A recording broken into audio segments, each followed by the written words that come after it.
Postmodernisme. Anda pasti pernah dengar istilah ini kan? Mungkin kedengarannya ribet, akademis banget, tapi ini tuh salah satu gagasan paling penting buat ngerti kenapa dunia kita sekarang rasanya kayak gini. Nah, dalam beberapa menit ke depan, kita bakal coba bedah bareng-bareng biar nggak pusing lagi. Yuk, kita mulai.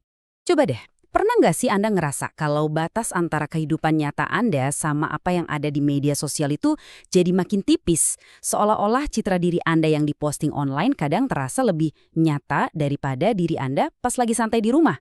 Nah, perasaan aneh ini bakal jadi pintu masuk kita buat ngebongkar sebuah ide besar. Kalau Anda ngerasain itu, Anda nggak sendirian. Ternyata perasaan ganjil itu ada namanya nih di kalangan para pemikir. Dan untuk memahaminya, kita perlu mundur sedikit ke masa lalu. Ke sebuah era yang suasananya beda banget. Sebuah zaman yang penuh dengan janji dan optimisme yang luar biasa. Oke, selamat datang di era modernitas. Coba bayangin sebuah masa di mana manusia itu super optimis. Yakin banget kalau kita semua lagi ada di satu jalan lurus yang pasti menuju masa depan yang lebih baik, lebih cerah. Ini adalah sebuah proyek raksasa. Proyek dari abad pencerahan yang tujuannya satu, membangun dunia yang sempurna. Jadi, ada 3 janji utamanya. Pertama, sains. Dipercaya bisa memecahkan semua masalah manusia. Kedua, emansipasi. Kemajuan bakal ngebebasin kita dari penindasan dan tahayul. Dan ketiga, universalisme. Bakal ada satu set nilai dan kebenaran yang berlaku buat semua orang, dimanapun. Ini tuh kayak softwarenya peradaban modern. Keren banget kan visinya? Tapi, ya itu, sayangnya janji besar ini akhirnya patah. Janji indah modernitas tadi akhirnya hancur lebur pas nabrak tembok kenyataan yang super brutal di abad ke-20. Optimisme yang setinggi langit itu langsung anjlok karena serangkaian bencana yang benar-benar mengguncang keyakinan umat manusia. Nah, ini dia bagian yang paling bikin merinding. Semua malapetaka ini, Holocaust, bom atom, kolonialisme, bukanlah sebuah kegagalan dari modernitas. Justru sebaliknya, ini semua adalah produk dari mesin modernitas itu sendiri.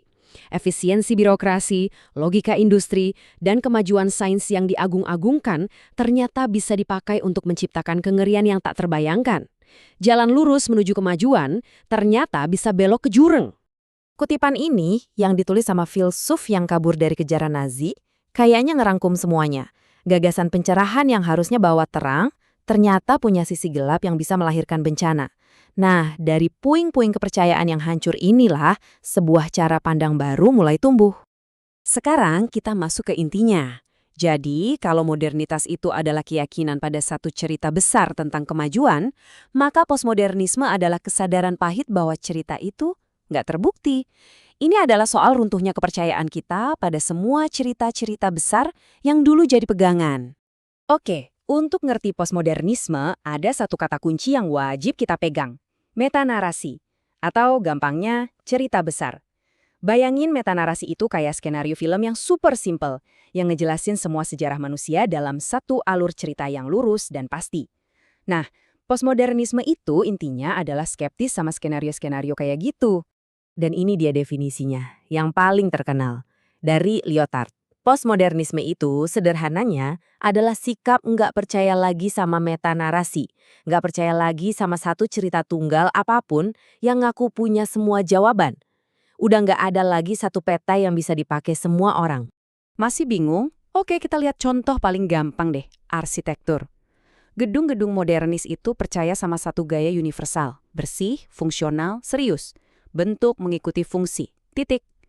Tapi lihat arsitektur postmodernis, gayanya campur aduk, penuh warna, kadang iseng, main-main, dan sering ngambil inspirasi dari budaya lokal. Nah, ini yang terjadi kalau cerita besar tentang satu-satunya gaya arsitektur yang benar itu ditolak. Oke, teorinya cukup dulu. Sekarang yuk kita lihat gimana ide-ide ini benar-benar ngebentuk dunia yang kita tinggali setiap hari. Dunia di mana layar handphone Anda bisa jadi terasa lebih nyata daripada pemandangan di luar jendela. Filosof Jean Baudrillard punya teori soal gimana realitas kita makin lama makin terkikis. Tahap pertama, foto itu cerminan dari kenyataan. Tahap kedua, fotonya di Photoshop udah nggak asli lagi. Tahap ketiga, foto itu seolah-olah nunjukin sesuatu yang nyata, padahal aslinya nggak ada. Dan puncaknya, tahap keempat, simulasi murni. Filter Instagram yang kita pakai udah nggak merepresentasikan apa-apa lagi. Filter itu udah jadi realitasnya sendiri. Contoh klasiknya dari Baudrillard adalah Disneyland. Menurut dia, Disneyland sengaja dibangun sebagai dunia fantasi supaya kita mikir kalau dunia di luarnya, yaitu Amerika, itu nyata. Padahal kata dia, seluruh Amerika itu sendiri udah jadi kayak Disneyland, sebuah simulasi raksasa. Inilah yang dia sebut hiperrealitas, ketika yang palsu terasa lebih nyata dari yang asli. Terus, apa akibatnya hidup tanpa pegangan cerita besar yang solid? Sosiolog Zygmunt Bauman menyebut kondisi kita ini modernitas cair. Dulu, hal-hal kayak karir seumur hidup atau identitas yang stabil itu kayak batu yang kokoh.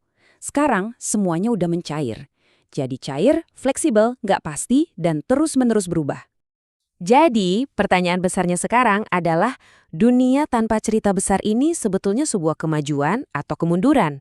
Apakah ini berarti kebebasan atau malah jadi ajang yang semrawut dan kacau balau?